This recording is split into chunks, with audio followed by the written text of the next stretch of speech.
Hi guys, welcome to the channel of love. We are reading The Power of Intention by Dr. Wayne W. Dyer.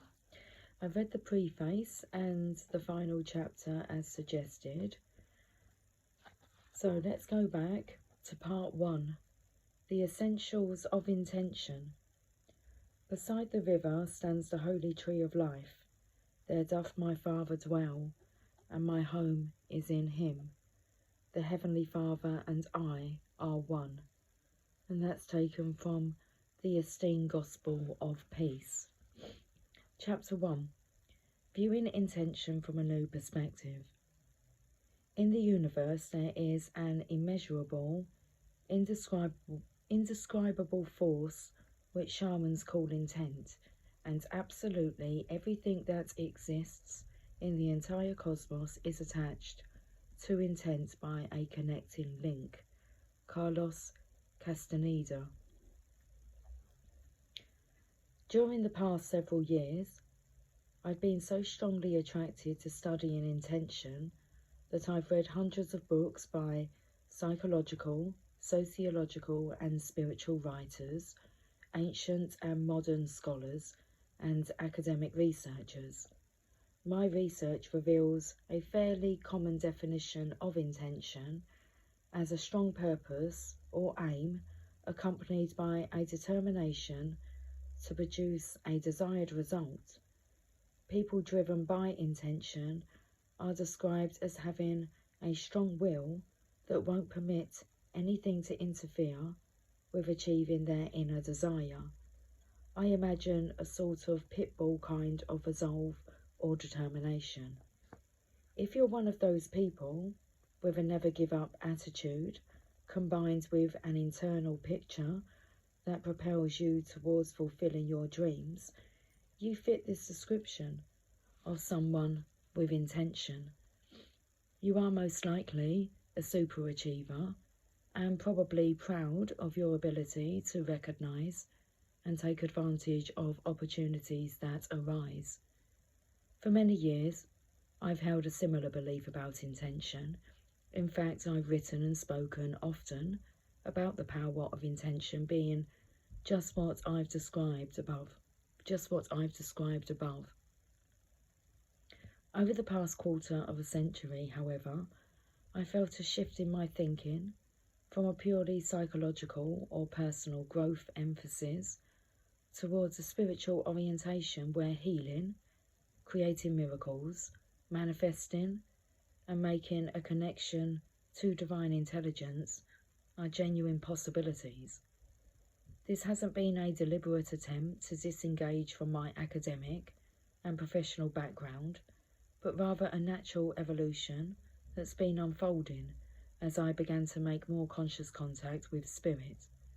My writing now emphasizes a belief that can find spiritual solutions to problems by living at higher levels and calling upon faster energies. In my mind, intention is now something much greater than a determined ego or individual will. It's something almost totally opposite. Perhaps this comes from shedding many levels of ego in my own life, but I also feel the strong influence of two sentences I read in a book by Carlos Castaneda. In my writing life, I've often come across something in a book that starts a thought germinating in me that ultimately compels me to write a new book. At any rate, I read these two sentences in Castaneda's final book, The Active Side of Infinite, while I was waiting to have a cardiac procedure to open one clogged artery leading into my heart that had caused a mild heart attack. Castaneda's words were, "Intent is a force that exists in the universe. When sorcerers, those who live of the source, beckon intent, it comes to them and sets up the path for attainment, which means that sorcerers always accomplish what they set out to do." When I read those two sentences, I was stunned by the insight and clarity it gave me about the power of intention. Imagine that intention is not something you do, but rather a force that exists in the universe as an invisible field of energy. I had never considered intention in this way before reading Castaneda's words. I wrote those 2 sentences down, and then I had them printed on a card and laminated.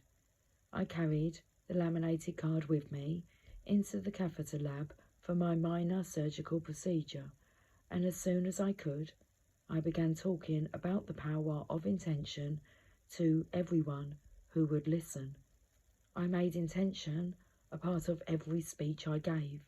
I immersed myself in this idea to use it, not only for my own healing, but to help others use the power of intention to carry them where they're fully equipped to go.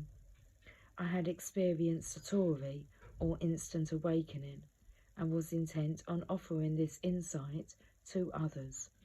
It had become clear to me that accessing the power of intention relieves so much of the seemingly impossible work of striving to fulfill desires by sheer force of will. Since that defining moment, I thought of the power of intention in virtually all of my waking hours, and books and articles, conversations, telephone calls, items arriving in my mailbox, and arbitrary works I might be looking at in a bookstore, all seem to conspire to keep me on this path. So here it is, the power of intention. I hope this book will help you view intention in a new way and make use of it in a manner that leads you to define yourself as Patanjali suggested more than 20 centuries ago. Dormant forces, faculties and talents come alive, and you discover yourself to be a greater person by far than you ever dreamed yourself to be. Patanjali's 2 words, dormant forces, kick-started me in the direction of writing about intention. Patanjali was referring to the forces that appear to be either non-existent or dead, and he was referring to the powerful energy a person feels when inspired. If you've ever felt inspired by a purpose or calling, you know the feeling of spirit working through you. Inspired is our word for inspirited. I thought long and hard about the idea of being able to access seemingly dormant forces to assist me at key times in my life to achieve an inner burning desire. What are these forces? Where are they located? Who gets to use them? Who is denied access, and why?